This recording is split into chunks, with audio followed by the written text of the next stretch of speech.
presenting the classics of Sam P. Chaladurai. Sam P. Chaladurai அவர்களின் போதனை களஞ்சியத்திலிருந்து. சகோதரரே, நீங்கள் சுயாதீனத்துக்கு அழைக்கப்பட்டீர்கள். இந்த சுயாதீனத்தை நீங்கள் மாம்சத்துக்கு ஏதுவாக அனுசரியாமல் அன்பினாலே ஒருவருக்கொருவர் ஊழியம் செய்யுங்கள். நீங்கள் சுயாதீனத்துக்கு, ஃப்ரீடத்துக்கு, லிபர்ட்டிக்காக அழைக்கப்பட்டிருக்கிறீர்கள் அப்படிங்கிறார். ஆகவே இந்த லிபர்ட்டியை, இந்த சுயாதீனத்தை கிறிஸ்துவின் மூலமாக இன்றைக்கு உங்களுக்கு ஏற்பட்டிருக்கிற இந்த விடுதலை, சுயாதீனம், இந்த சுதந்திரம், இதை சரியாக பயன்படுத்தி கொள்ளுங்கள். மாம்சத்துக்கு ஏதுவாக இதை அனுசரியாமல், மாம்ச இச்சைகளை நிறைவேற்றுறதுக்கு இந்த ஃப்ரீடமை பயன்படுத்தி கொள்ளாமல் அன்பினாலே ஒருவருக்கு ஊழியம் செய்கிறதுக்கு இதை பயன்படுத்துங்கள் அப்படிங்கிறது தான் இது மொத்த கருத்து. அப்போ கிறிஸ்தவ விசுவாசிக்கு உண்டாயிருக்கிற இந்த ஃப்ரீடம், இந்த சுயாதீனம் அல்லது சுதந்திரம், இதை குறித்து தான் இன்றைக்கி பேச போகிறேன். கிறிஸ்தவர்களுக்கு உண்டாயிருக்கிற சுயாதீனம், சுதந்திரம்.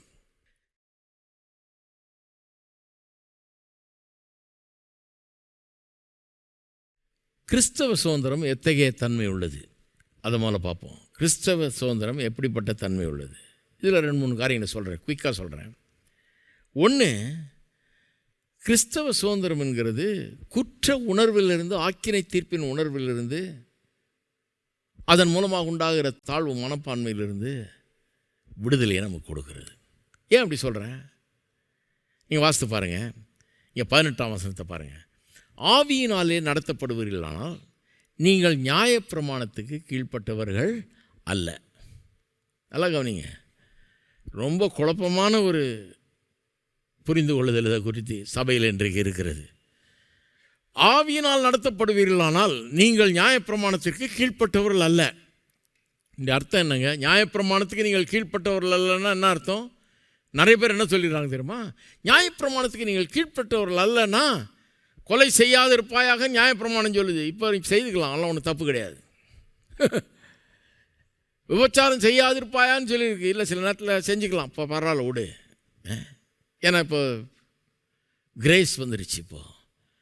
இப்போ நம்ம கிருபையின் காலத்தில் வாழ்கிறோம், பரவாயில்ல அதை பண்ணிக்கலாம். இப்படி சிலர் திரிக்கிறாங்க பாருங்கள் இதை போட்டு. அல்லது இப்படிப்பட்ட ஒரு இம்ப்ரெஷனை உண்டாக்குறாங்க, இதுதான் நம்ம சொல்கிறோன்ற மாதிரி. தப்பு. நியாயப்பிரமாணத்துக்கு கீழ்ப்பட்டவர்கள் அல்லன்னு சொல்லும்போது நியாயப்பிரமாணத்துக்கு நீங்கள் கீழ்ப்படியே வேண்டான்னு அர்த்தமா? இதுக்கெல்லாம் கீழ்ப்படிய வேண்டான்றது தான் அதனுடைய அர்த்தமா? கிடையாது.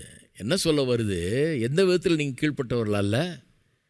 நியாயப்பிரமாணம் என்ன பண்ணுது? கண்டனம் பண்ணுகிறது, ஒருத்தனை ஆக்கினைக்குள்ளாக தீர்க்கிறது, தண்டனைக்குள்ளாக்குறது, கர்த்தரிடத்தில் வர்ற தகுதியற்றவன் என்று சொல்லி அவனை புறந்தள்ளுகிறது. அதான் நியாயப்பிரமாணம். அதுக்கு தான் கொடுத்தாரு. ஏன் அதுக்குன்னு கொடுத்தாரு? பழைய ஏற்பாட்டில் ஏன் அப்படி கொடுத்தாரு? ஏன் அப்படி கொடுத்தாருன்னா, அவன் பாவின்றதை முதல்ல அவன் அறிந்து கொள்ள வேண்டும், கடவுள்கிட்ட வர முடியாதுன்றதை அறிந்து கொள்ளணும். அதுக்காக தான் நியாயப்பிரமாணத்தை கொடுத்தாரு. அத்தனை கட்டளையில் ஏன் கொடுத்தாரு? அத்தனை கட்டளையிலையும் ஒருத்தனும் ஒரு நாளும் செஞ்சதே கிடையாது பாருங்கள். அந்த மாதிரி டிசைன் பண்ணியிருக்காங்க. டெஸ்ட்டு கொடுத்தாங்கன்னா ஒரு நல்ல பர்சன்டேஜ் பாஸ் ஆகிற மாதிரி தான் கொடுக்குறாங்க. கர்வ்னுவாங்க இல்லையா, நார்மல் கர்வ், அதன்படி தான் ரிசல்ட் வரணும். கொஞ்சம் பேர் ஹை மார்க்ஸ் வாங்கணும், நிறைய பேர் மிடில் மார்க்ஸ் வாங்கணும், இன்னும் கொஞ்சம் பேர் லோவர் மார்க்ஸ் வாங்கணும். அப்படி தான் நார்மல் கர்வ் படி தான் வரணும் ரிசல்ட்டு. அதுதான் ஒழுங்கான டெஸ்ட்டு.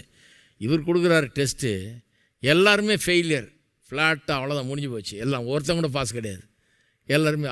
அப்படி டிசைன் பண்ணப்பட்ட டெஸ்ட்டு தான் நியாயப்பிரமாணம். வேணும்னே எல்லாத்தையும் ஃபெயில் ஆக்கிறதுக்கு தான். ஏன்னா ஃபெயில் ஆகி அவன் ஐயோ நான் பாவி, எனக்கு ஒரு ரட்சகர் தேவைன்ற ஒரு நிலைக்கு வரணும். அப்போ ரட்சகர் எப்படி வருவார், எப்படி ரட்சிப்பார்ன்றதை பலிகள் காட்டினது தான் பழைய ஏற்பாடு. அப்போ நியாயப்பிரமாணம் கண்டனம் பண்ணுறதுக்குன்னே கொடுக்கப்பட்டதுங்க. உங்களை தகுதியற்றவன் சொல்கிறதுக்கே கொடுக்கப்பட்டது, உங்களை தண்டனைக்குள்ளே ஆக்கிறதுக்குனே கொடுக்கப்பட்டது, உங்களை குற்றம் சுமத்தி குற்றவாளியாக தீர்க்கிறதுக்குனே கொடுக்கப்பட்டது. அப்போ நீங்கள் நியாயப்பிரமாணத்துக்கு உட்பட்டவர்கள் அல்லனா அந்த குற்றவாளியாய் தீர்க்கிற அந்த நியாயப்பிரமாணத்துக்கு நான் கீழ்ப்பட்டவன் அல்ல. அது என்னை குற்றவாளியாக நீ தீர்க்க முடியாது, என்னை ஆக்கினைக்குள்ளாக தீர்க்க முடியாது, தண்டனைக்குள்ளாக ஆக்க முடியாது, தகுதியற்றவன் என்றதை அறிவிக்க முடியாது. ஏன்? இயேசு கல்வாரி சிலுவையில் என்னுடைய தண்டனை, என்னுடைய ஆக்கினை, என்னுடைய எல்லா பாவத்தையும் அவரே சுமந்து தீர்த்து என்னை அதிலிருந்து விடுவித்து விட்டார். நான் குற்றமற்றவனாக இன்றைக்கு நிற்கிறேன். நியாயப்பிரமாணத்துக்கு நான் கீழ்ப்பட்டவன் அல்ல. எந்த விதத்தில்? நியாயப்பிரமாணம் இன்றைக்கி என்னை ஒன்றும் செய்ய முடியாது. என்னை குற்றவாளின்னு சொல்லி என்னை தேவனிடத்திலிருந்து தூரப்படுத்த முடியாது. நியாயப்பிரமாணம் தகுதியற்றவன் ஆக்க முடியாது. என்ன குற்ற உணர்வை எனக்குள்ளே ஏற்படுத்த முடியாது. தாழ்வு மனப்பான்மை எனக்குள்ளே உண்டாக்க முடியாது. நான் தேவனால் ஏற்றுக்கொள்ளப்பட்டிருக்கிறேன். கர்த்தர் என்னை நேசிக்கிறார். எனக்காக அவர் ஜீவனை விட்டு என்னை மீட்டு கொண்டார். நான் அவருக்கு சொந்தமானவன். இந்த குற்றங்கள் ஒளிந்து போயிற்று, ஒழிச்சிட்டாரு. ஒருபோதும் இனி தகுதியற்றவனாக முடியாது. நான் தகுதி உள்ளவனாக இருக்கிறேன் அவருடைய பார்வையில். எப்படி? அவர் செஞ்சிட்டார் எல்லாத்தையும். ஆகவே நியாயப்பிரமாணம் என்னை இனி ஆக்கினைக்குள்ளாக தீர்த்து குற்றவாளியாக தீர்க்க முடியாது. குற்ற உணர்வு அதுக்கு இடமே இல்லைங்க. ஃப்ரீடம் ஃப்ரம் கில்ட், அதுதான் கிறிஸ்டியன் ஃப்ரீடம். ஃப்ரீடம் இருக்கா உங்களுக்கு? இந்த குற்ற உணர்வுலேருந்து ஃப்ரீ ஆகிட்டிங்களா? குற்ற உணர்வுலேருந்து விடுதலை ஆகிட்டிங்களா? நிறைய கிறிஸ்தவர்கள் விடுதலை ஆகலை பாருங்கள். ஏன்னா நியாயப்பிரமாணத்தின் கீழே இருக்கிற மாதிரி போதிச்சு வச்சுட்டாங்க அவங்கள. எப்படி அது பண்ணுறாங்க? நியாயப்பிரமாணத்தின் படி அவர்கள் ஏற்றுக்கொள்ளப்பட முடியுமான்றதை தீர்மானிக்கிறாங்க. நீ இதை செய்யலை, அதை செய்யலை, இப்படி குறைஞ்சப்பட்டு இப்படி குறையிற, அதில் குறையிற, இதில் குறையிற, அதனால் உன்னை ஏற்றுக்கொள்ள முடியாதுன்னு அப்படி வர்றாங்க. அப்போ நியாயப்பிரமாணத்துக்கு கீழ்ப்பட்டவர்களாக இருக்கிறாங்க. ஆகவே குற்ற உணர்வு அவருடைய வாழ்க்கையின் ஒரு பங்காக இருக்கிறது. ஐயோ நான் பாவி, நான் தகுதியற்றவன், என்னை ஏற்றுக்கொள்ள மாட்டார், ஏசு வந்தால் நான் போக முடியுமா? இதே தான் அவங்க பிரச்சனை. இதிலே தான் வாழ்ந்துக்கிட்டு இருக்கிறாங்க. நான் சொல்லுகிறேன், நீங்கள் நியாயப்பிரமாணத்துக்கு உட்பட்டவர்கள் அல்ல, கீழ்ப்பட்டவர்கள் அல்ல. நீங்கள் ஆவியினால் நடத்தப்படுவீர்களானால் நியாயப்பிரமாணத்துக்கு கீழ்ப்பட்டவர்கள் அல்ல. தேவனுடைய ஆவி உங்களுக்குள்ளே வந்திருக்காரா? அப்பா பிதாவேன்னு கூப்பிட பண்ணுகிற புத்திர சுவிகாரத்தின் ஆவி உங்களுக்கு கொடுக்கப்பட்டிருக்கிறதா? தேவனுடைய புத்திரர் என்று உங்களுக்குள்ளே இருக்கிற ஆவியானவர் சாட்சியிடுறாரா? நீங்கள் அப்பா பிதாவேன்னு கூப்பிடுறீங்களா? அப்போ நீங்கள் தேவனுடைய பிள்ளைங்க. எதுக்கு குற்ற உணர்வு? ரெண்டாவது, கிறிஸ்தவ சுதந்திரம் என்கிறது நீதிக்கேற்ற கிரியைகளை செய்துதான் நான் நீதியை அடைய வேண்டும் என்கிற நிர்பந்தம். அதிலிருந்து எனக்கு விடுதலை. நீதிக்கேற்ற கிரியைகளை செய்கிறதன் மூலமாக தான் நான் நீதி அடைய முடியும் என்கிற அப்படிப்பட்ட ஒரு சூழ்நிலையிலிருந்து எனக்கு விடுதலை. அந்த நிலையில் இல்லை. நான் நீதியை செய்தால்தான் நீதிமான் ஆவேன் என்கிற அந்த நிலையில் இல்லை. எப்படி நான் நீதிமானானேன்? பாவம் அறியாத அவரை பாவமாக்கினார். பாவம் செஞ்சதுனால பாவமானாரா? கிடையாது. அவர் பாவமே அறியாத அவர். அதே வசனமே சொல்லுது, 2 கொரிந்தியர் 5:21. பாவம் அறியாத அவரை பாவமாக்கினார். அப்போ கடவுள் அப்படி ஆக்கிட்டார். பாவமே செய்யாத ஒரு ஆளை பாவமாக்க முடியுமா? கடவுள் ஆக்கினாரு, இயேசு ஆக்கினாரு. சிலுவையில் என் பாவத்தை அவர் மேலே வச்சு அவரை பாவமாக்கினாரு. பாவமாக்கிட்டார் அவரை. பாவம் அறியாத அவரை பாவமாக்கினார். எதுக்கு? நாம் அவருக்குள் தேவனுடைய நீதியாகும்படிக்கு. அதே வசனம் சொல்லுது, 2 கொரிந்தியர் 5:21. பாவம் அறியாத அவரை பாவமாக்கினார். எதுக்கு? நீதியே அறியாத நம்மை அவருக்குள் தேவனுடைய நீதியாக்கும்படியாக.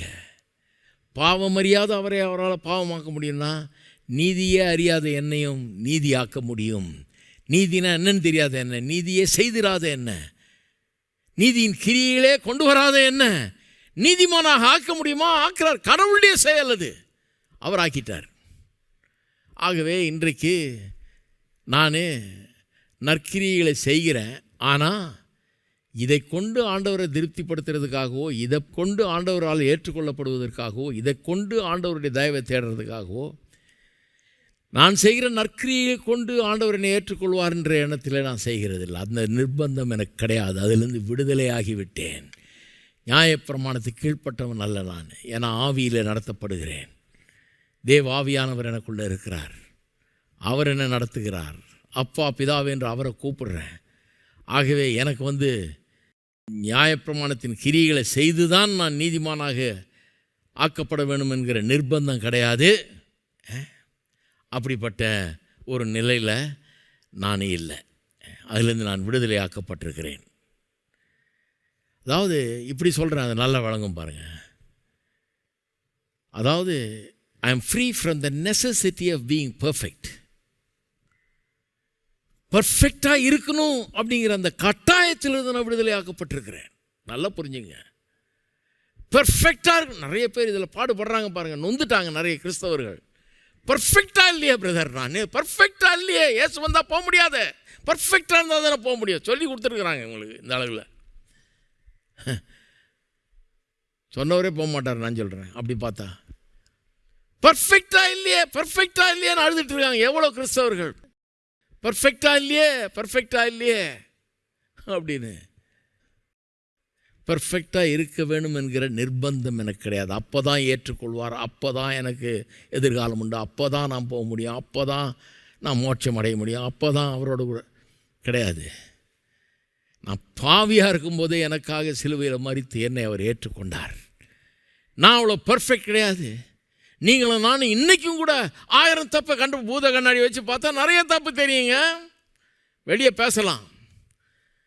கர்த்தருடைய பூத கண்ணாடி ரொம்ப நல்லா வேலை செய்யும். அதை வச்சு பார்த்தாருன்னா எத்தனை தப்பு கண்டுபிடிக்கலாம். அவருக்கு தெரியாதுன்றீங்களா? எல்லாம் தெரியும். அப்போ என்ன, நம்மளை வெறுத்துட்டாரா? நம்மளை ஏற்றுக்கொள்கிறது இல்லையா? நான் சொல்கிறேன், அவ்வளோ தப்பையும் பார்த்து நம்ம ஏற்றுக்கொள்கிறார். எப்படி ஏற்றுக்கொள்ள? ரொம்ப சிம்பிளுங்க. உங்கள் புள்ள பர்ஃபெக்டாக நீங்கள் ஏற்றுக்கொள்ளலையா? பர்ஃபெக்டாக இருந்தால் தான் என் வீட்டுக்கு வரணும், நீ பர்ஃபெக்டாக இருந்தால் தான் எங்கள் வீட்டில் சாப்பிட்லாம், நீ பர்ஃபெக்டாக இருந்தால் தான் என்கிட்ட இருக்கலாம்னு சொல்கிறீங்களா? கிடையாதுங்களே. ஒரு தகப்பனுடைய உள்ள அப்படி இருக்குது. பர்ஃபெக்டாக இல்லாத பிள்ளைக்கு அவனுக்கு என்னெல்லாம் செய்யணும்னு பார்த்து செய்கிறீங்க. அவனுக்கு டியூஷனை வச்சு அவனை நல்லா படிக்க வச்சு அவனுக்கு புத்தி சொல்லி ஊரில் அலைஞ்சான்னா அவனை பிடிச்சிட்டு வந்து அவனுக்கு ஜெபம் பண்ணி அவனை எதை பண்ணி அவனுக்காக கண்ணீர் விட்டு என்னெல்லாம் பண்ணுறீங்க. உங்களுக்கு பிள்ளையை சரி பண்ணுறதுக்கு என்ன பண்ணுறீங்க? நான் சொல்கிறேன், உங்களை காட்டிலும் கோடி மடங்கு ஆண்டவர் உங்களுக்காக எனக்காக பண்ணுறாரு. நீங்களும் நானும் பர்ஃபெக்ட் இல்லைனாலும் நாம் அவருடைய பிள்ளைகளாக இருக்கிறோம். பிள்ளைகள் ஆயிட்டோம். அப்பா பிதாவின் கூப்பிடுகிற புத்திர சுவீகாரத்தின் ஆவியை உள்ளத்தில் தந்துட்டாரு. நான் பர்ஃபெக்டாக இருந்தால் தான் ஏற்றுக்கொள்வார் என்கிற நிர்பந்தம் எனக்கு இல்லை. அது என்ன மாதிரி ஒரு சுதந்திரம்? இந்த சுதந்திரத்தை அனுபவிச்சிருக்கீங்களா? குற்ற உணர்வு இல்லைங்கிற சுதந்திரம் அது ஒரு லெவல். நான் பர்ஃபெக்டாக இருக்க வேணும் என்கிற அவசியம் இல்லை என்கிறது இன்னொரு லெவலுங்க. இதை அனுபவிச்சிட்டா அதுக்கப்புறம் அதுக்கு குறைவாக எதுக்கும் செட்டில் ஆகவே மாட்டீங்க. பிடிக்காது உங்களுக்கு. அந்த மாதிரி ஒரு பிரசங்கத்தை கேட்டால் ஓடிடுவீங்க. சை, தேவையில்லை எனக்குன்னு.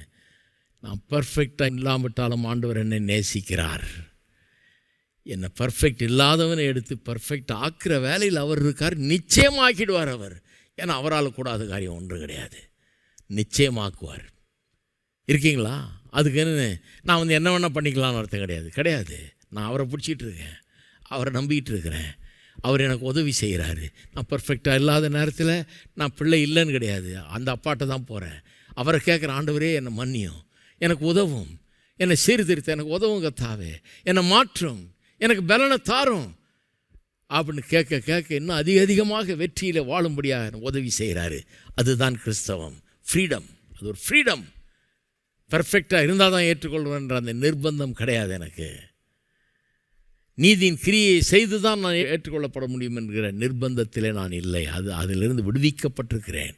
அந்த விதத்தில் நியாயப்பிரமாணத்திற்கு கீழானவர்கள் அல்ல. நாம் நியாயப்பிரமாணத்தின்படியெல்லாம் செஞ்சு அதன்படி கரெக்டாக இருந்தால் தான், அந்த நியாயத்தின்படி நான் கரெக்டாக வாழ்ந்தால் தான் நான் ஏற்றுக்கொள்ளப்பட முடியுங்கிறது அடிமைத்தனங்க. நியாயப்பிரமாணத்தின் அளவின்படி நம்மளை குற்றவாளியை தீர்த்து குற்றவாளின்னு சொன்னால் அது அடிமைத்தனம். நிறைய பேர் அடிமைத்தனத்தில் வச்சுருக்காங்க. இன்றைக்கி சபைகளில் அடிமைப்படுத்துகிறார்கள். அடிமை சங்கிலியை போட்டு விடுறாங்க, அடிமைத்தனத்தில் வைக்கிறாங்க. அது அடிமைத்தனம். அது ஒரு காரியத்தை போதிக்கிறதுக்காக கொடுக்கப்பட்டது. நாம் பாவின்றதை போதிச்சு அச்சேற்ற நடத்துறதுக்காக கொடுக்கப்பட்டது. அதை வச்சு இன்றைக்கு ஜனங்களை அடிமைப்படுத்தக்கூடாது. அப்போ குற்றவாளிங்கிற உணர்வை உண்டாக்குனா அது அடிமைத்தனத்துக்குள்ளே கொண்டு போகிறீங்க ஜனங்களை. நற்கிரிகளை செய்தால் தான் உன்னை ஆண்டவர் ஏற்றுக்கொள்வார்னு போதிச்சாலும் அது ஒரு அடிமைத்தனம். அப்போ ஜனங்க, ஐயோ நான் செய்ய முடியலையே, நான் பர்ஃபெக்டாக இருக்க முடியலையே, நான் பர்ஃபெக்ட் கிடையாது, இந்த விதத்தில் தவறிட்டேனே, நான் இப்போ தேவனால் ஏற்றுக்கொள்ளப்பட முடியாதுன்னு அது அடிமைத்தனங்க. அடிமைத்தனம். மூணாவது, குற்ற உணர்வு இல்லைன்னா, தேவனால் ஏற்றுக்கொள்ளப்படுவதற்காக நற்கிரியை செய்ய வேணுன்ற அந்த நிர்பந்தம் இல்லைன்னா பயமும் இல்லை. இதுதான் கடைசி. பயமும் இல்லை. பயம் இருக்குதா? நிறைய கிறிஸ்தவர்களுக்கு பயம் இருக்குது. சொல்லியிருக்காங்க சர்ச்சில், நீ வந்தால் போவியா? எப்படி போவ நீ பார்க்கலாம், நீ போவியான்னு பார்க்குறேன். இதெல்லாம் கேட்டு தான் வந்திருக்கிறேன் நான். அதனால தான் இப்படி பிரசங்கம் பண்ணுறேன். நான் சொல்கிறேன், போவேன் கண்டிப்பாக. ஏன் போவேன்? நான் பர்ஃபெக்ட்ன்றதுனால இல்லை, அவரால் என்னை பர்ஃபெக்ட் பண்ண முடியும். அவர் என்னை எப்படியெல்லாம் சுத்திகரிக்கணுமோ, கழுவணுமோ, என்னை ஆயத்தப்படுத்தணுமோ பண்ணி அவர் என்னை ஏற்றுக்கொள்வார். என்னை ஏற்றுக்கொண்டு விட்டார், ஏற்கனவே ஏற்றுக்கொண்டு விட்டு எனக்கு உதவி செய்து கொண்டிருக்கிறார் என்னை இன்னும் நல்லா ஆக்கிறதுக்காக. இப்போ எனக்கு பயம் கிடையாது. என்ன ஆகுமோ ஏதாகுமோன்ற பயம் கிடையாது. நாளைக்கு என்ன ஆகுமோன்ற பயம் கிடையாது. வந்தால் போவியான்றாங்க. நான் சொல்கிறேன் போவேன் நிச்சயமாக. சிலருக்கு அது பிடிக்காது. அது எப்படி சொல்கிறேன் நீ போவேன்னு? போவேன் நிச்சயமாக. நல்ல காலம் நீங்கள் தீர்மானிக்கலை நான் போகிறதா இல்லையான்றத. அவர் தீர்மானித்து எழுதிட்டார் பேரை. போவேன் நான் நிச்சயமாக. நீங்களும் அப்படி உறுதியாக இருங்க. பயத்தை நீக்குங்க. பயம் நீங்கட்டும். ஐயோ பயமாக இருக்குங்க, ஆண்டவர் அடிச்சிருவாரோ, தண்டிச்சிருவாரோ, ஆண்டவர் என்னதான் பண்ணுவாரோ, நான் தப்பு பண்ணிட்டேனே, ஐயோ நான் குறைப்பட்டேனே, நான் இதை சரியாக பண்ணலையே, அதை சரியாக பண்ணலையே, இது சரியாக நடந்துக்கலையே. அதுக்கு என்னங்க, ஆண்டவர்கிட்ட போய் அவர் உங்கள் அப்பாங்க, அவர்கிட்ட போய் மன்னிப்பு கேளுங்க, சுத்திகரிக்கப்படுங்க, கழுவப்படுங்க. பயம் எதுக்கு? தப்பு செஞ்ச பிள்ளை தான் அப்பாவை இன்னும் அதிகமாக தேடி போகணும். தப்பு நேரத்தில் தான் வேற யார்ட்டையே போயிடக்கூடாது. அவன் கொண்டுடுவான், மிதிச்சிருவான் காலில். இன்னொருத்தன்ட்ட போய் சொன்னீங்கன்னா இதை அவன் தப்பாக செஞ்ச நீ அப்படின்னு 4 பேருக்கு இன்னும் 4 பேருக்கு சொல்லி இழிவுபடுத்தி உங்களை கெடுத்துருவான். இந்த பரலோக பிதா இன்னும் 4 பேர்கிட்ட சொல்கிறவர் இல்லை. இவர் நம்மளை எடுத்து சுத்திகரித்து கழுவி நம்ம நல்லாக்கக்கூடியவர். அப்போ குற்ற உணர்வு இல்லை. நற்கிரியை செய்தால் தான் ஆண்டவர் ஏற்றுக்கொள்வார்ன்ற நிர்பந்தம் கிடையாது. பர்ஃபெக்டாக தான் இருந்தால் தான் ஏற்றுக்கொள்வார்ன்ற நிர்பந்தம் கிடையாது. 3வது பயம் கிடையாது. இதுதான் கிறிஸ்தவ சுதந்திரம். இந்த சுதந்திரம் உண்டாயிருக்கா உங்களுக்கு? உண்டாயிருந்தால் கர்த்தரை ஸ்தோத்திரியுங்கள், அதற்காக நன்றி சொல்லுங்கள். இந்த சுதந்திரத்தை தான் பிரசங்கம் பண்ணணும். இதில் தான் நிலைச்சி நிற்கணும். மீதி எல்லாம் அடிமைத்தனம்.